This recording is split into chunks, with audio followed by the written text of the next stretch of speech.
Baada ya kutajwa kwenda kwenye vilabu mbalimbali ndani na nje ya mipaka ya Tanzania, moja ya tetesi ambazo zilikuwa zinavuma na kutendi kwenye mitandao ya kijamii zikimuhusisha Maxi Mpia Nzengeli, mwamba kutoka Kindu, mchezaji wa Dar es Salaam Young Africans ambaye alijiunga na kikosi cha wananchi Dar es Salaam Young Africans katika msimu wa 2023-2024. Amekuwa na mwendelezo mzuri, amekuwa na mwendelezo bora kweli mpaka anatajwa kujiunga na vilabu mbalimbali ndani na nje ya mipaka ya Tanzania, ikiwemo Simba Sport Club, Azam FC, Kaizer Chiefs kutoka South Africa na vilabu vingine na vingine ambavyo vilikuwa vinatajwa kumchukua Maxi Mpia Nzengeli. Sasa habari njema kabisa kwa mashabiki wa Dar es Salaam Young Africans na wapenzi wa mpira wa miguu kutoka nchini Tanzania ni kwamba Maxi Mpia Nzengeli, mwamba kutoka Kindu DRC ya Kongo, ataongeza mkataba wa miaka 2 ya kuendelea kubaki ndani ya viunga vya wananchi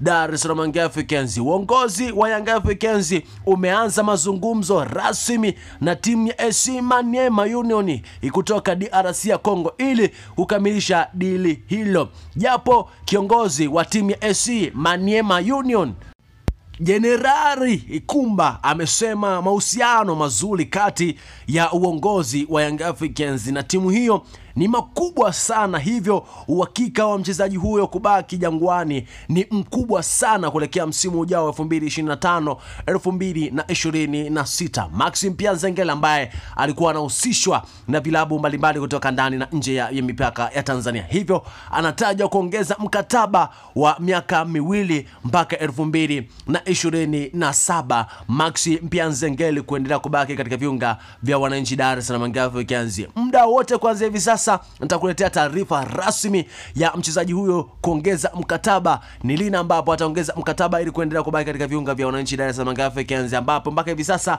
mwanga unaonekana kwamba Maxi Mpia Nzengeli ataendelea kubaki katika viunga vya wananchi Dar es Salaam Young Africans kwa mkataba wa miaka 2 mpaka 2027. Endelea kubaki na Bia TV bila kusahau kubonyeza neno subscribe hapo chini, lakini pia kubonyeza alama ya kengele ili uweze kujiunga nasi. Bye bye.